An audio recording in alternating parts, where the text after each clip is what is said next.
안녕하세요. 디자인 환입니다. 지난 1편에서는 부동산에 대한 내용을 다뤘었는데요.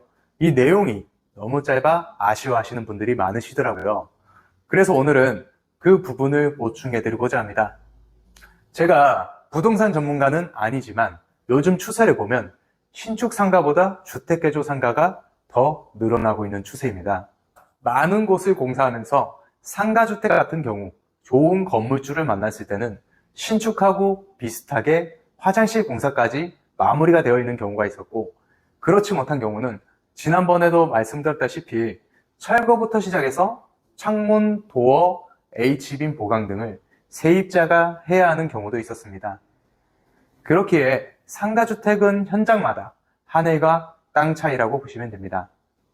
정말 잘 알아보시고 발품을 계속 파셔서 적당한 매물을 구하셔야 합니다.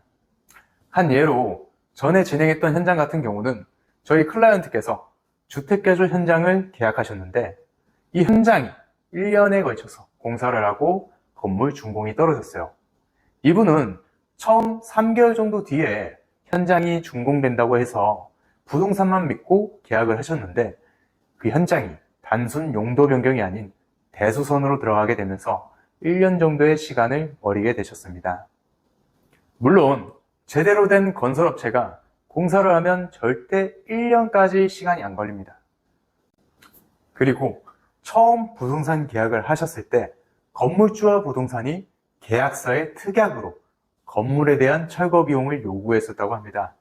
이 철거 비용이 약 700만 원 가량이었는데 그 비용도 결국 그대로 건물주한테 전달해야 했고, 클라이언트 분은 1년이라는 시간 동안 장사는커녕 인테리어는 꿈도 못 꾸고 발만 동동 굴리시게 되셨죠. 그렇다고 해서 현장이 잘 마무리가 되었느냐? 아니요. 저는 이렇게까지 개판인 것은 처음 봤습니다. 여기는 주택개조로 1층에 2개의 상가, 2층에는 1개의 상가가 있는데요. 제가 공사한 바로 옆집은 비가 오면 비가 어마어마하게 셉니다.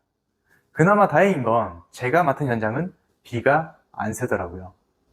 이곳의 2층 같은 경우는 만약에 공사를 시작하게 되면 1층에 2집 다 물난리가 날 수도 있어요. 물이 새면 1층에 대한 피해 보상도 당연히 책임을 져야 될 거고요. 그러면 총 3집 다 피해를 보는 굉장히 큰 리스크를 가진 현장입니다. 제가 만약 2층의 인테리어를 들어가게 되면 바로 부동산부터 계약 포기하라고 말할 겁니다. 그리고 배수구를 묻어놨는데 이 배수구가 역구배라서 물이 잘 안 빠지고 역으로 흘러 넘칩니다. 그리고 새 집 다 배전함이 없었어요. 이마저도 전기가 알선으로 바닥에서 2가닥만 올라와 있었는데요. 이걸 콘센트로 만들어서 쓰고 있더라고요.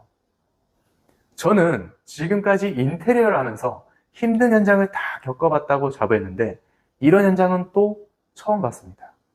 이런 현장인데도 불구하고 건물 준공이 난다는 게 저는 너무나 충격을 받았습니다.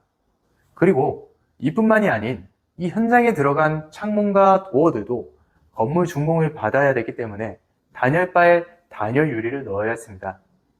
그리고 화장실 공사도 따로 진행해야 했고요. 이 부분도 당연하게 클라이언트가 비용을 부담해야 했습니다. 저희 클라이언트는 1년이라는 시간도 버리고 필요 없는 비용도 굉장히 많이 지불해야 했으며 열악한 현장 상황에 피해만 가득했어요. 이렇듯 상가 같은 경우는 인테리어 업체도 당연히 잘 컨택해야겠지만 부동산부터가 시작이라고 저는 생각합니다. 제가 유튜브를 시작한 계기도 요 근래 정말 많은 분들께서 안타까운 일을 겪고 계셔서입니다. 저는 인테리어라는 게 누군가는 전 재산에 투자하기도 하고 또 누군가는 빚까지 져가면서 꿈에 투자한다고 생각합니다. 그런데 이 순수한 마음을 짓밟고 자신의 이익만 추구한다는 것은 세상을 살아가면서 할 도리가 아니라고 생각합니다. 비슷한 사례가 있으시거나 좀 더 궁금하신 점이 있으시면 댓글로 남겨주세요. 앞으로도 더 많은 정보를 드리고자 합니다.